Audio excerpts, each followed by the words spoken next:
इस वीडियो में जानेंगे दोस्तों, कुरुक्षेत्र के युद्ध में किसने क्या आचार्य द्रोण का सर धड़ से अलग।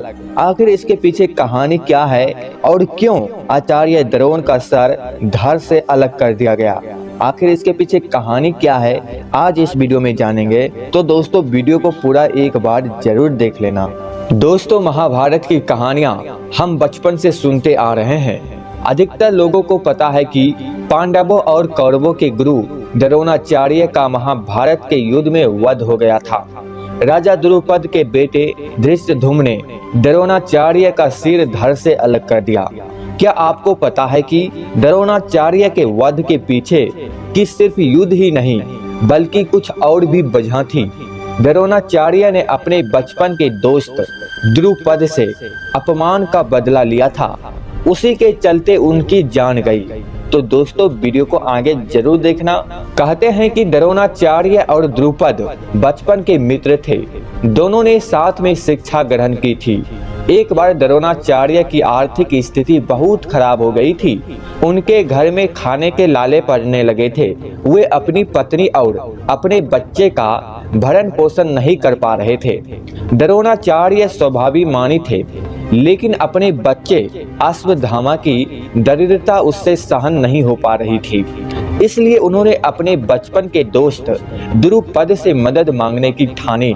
द्रुपद उस समय पंचाल देश के राजा थे।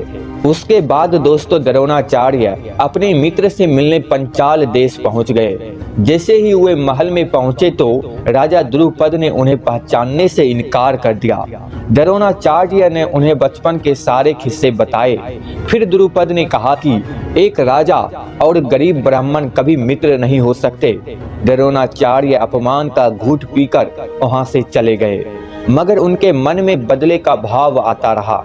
इसके बाद वे कुरु देश आ गए और कौरवों पांडवों को शिक्षा देने लगे। शिक्षा पूर्ण होने के बाद अर्जुन ने द्रोणाचार्य को गुरु शिक्षा देने के लिए कहा। द्रोणाचार्य ने गुरु दक्षिणा में पंचाल राज्य पर आक्रमण करके द्रुपद को बंदी बनाकर उसके सामने की मांग की।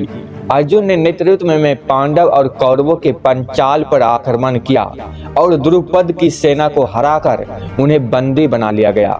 फिर वे द्रुपद को द्रोणाचार्य के समक्ष लेकर आए। द्रोणाचार्य ने अपने अपमान का बदला तो ले लिया। हालांकि द्रोणाचार्य चाहते तो द्रुपद को हमेशा के लिए बंदी बना लेते या जंगल में छोड़ देते, मगर उन्होंने ऐसा नहीं किया। उन्होंने आधा राज अपने पास रख लिया और आधा राज द्रुपद को वापस दे दिया। द्रुपद के पास आधा राज तो वापस आ गया, लेकिन वे जनता के सामने मुंह दिखाने नहीं रहे। दोस्तों, अब राजा द्रुपद के मन में बदले की भावना आ गई।